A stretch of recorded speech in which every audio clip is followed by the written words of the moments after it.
Desayuno espiritual del 26 de marzo del 2022. El que se enaltece será humillado y el que se humilla será enaltecido. Del Evangelio de San Lucas. En aquel tiempo dijo Jesús esta parábola a algunos que confiaban en sí mismos por considerarse justos y despreciaban a los demás. Dos hombres subieron al templo a orar. Uno era fariseo, el otro publicano. El fariseo erguido oraba así en su interior: «Oh Dios, te doy gracias porque no soy como los demás hombres, ladrones, injustos, adúlteros, ni tampoco como ese publicano. Ayuno 2 veces por semana y pago el diezmo de todo lo que tengo».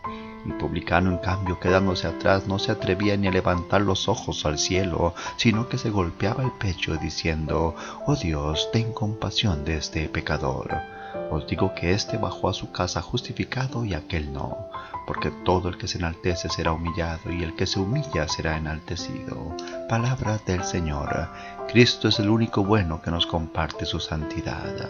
Definitivamente qué bien coincide esta parábola de hoy con el adagio popular que dice: «Dime de qué alardeas y te diré de qué careces». El Señor se dirige a aquellos que hoy también somos nosotros, que podríamos caer en la tentación de dárnoslas de muy buenos. Es de recalcar que la parábola empieza con dos hombres que suben al templo, entran a dialogar con Dios. Hasta ahí Cristo presenta una igualdad.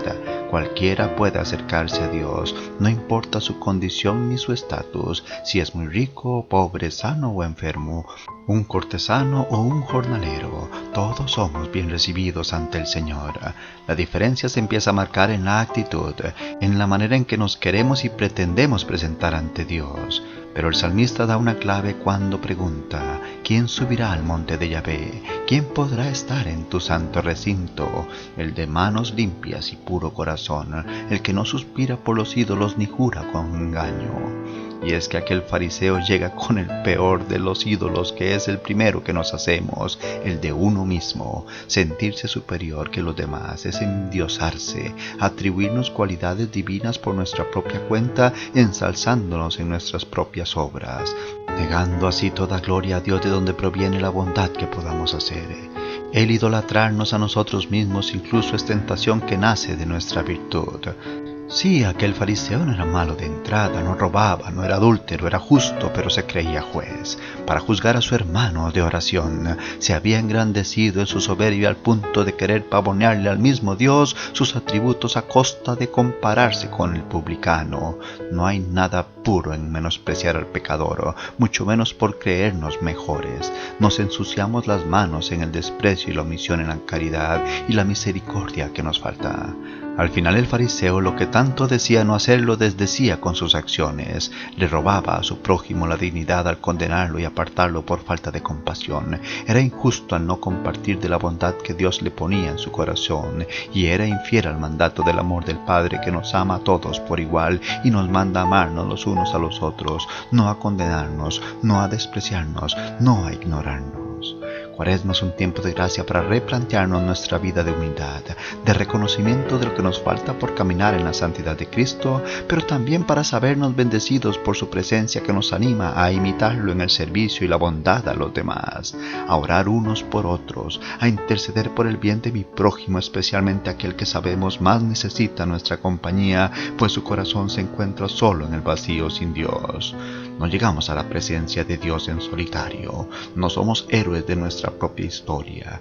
La vida cristiana no es una vida personalista, individualista, no nos salvamos solos sino en comunidad. La oración no es un misticismo cerrado que nos aísla del mundo, es sabernos en la presencia de un Dios que es uno y trino, que nos comparte su amor trinitario para que seamos buenos unos con otros, para que distribuyamos su gracia en la mediación del bien que llevemos a quien vive en males.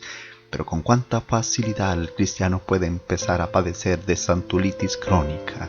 Conforme más caminamos sirviéndole al Señor, más nos podemos añejar, acostumbrar a hacer del Evangelio parte del paisaje de nuestra vida. Entonces vemos a un Cristo con ojos curtidos por costumbre y no por novedad. Nuestra religión se vuelve entonces práctica mecánica de piedades y voluntariados y no dinámica innovadora en el amor y la misericordia.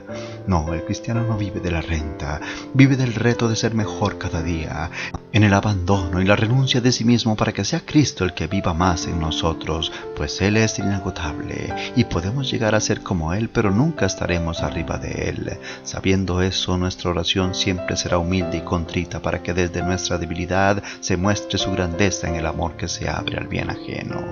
Hoy me pregunto, cuando me dirijo a Dios, ¿lo hago desde el trono de mis virtudes o desde la debilidad de mis defectos? ¿Veo a los demás con ojos de condena o con la misericordia de Cristo que nos manda a perdonar y amar?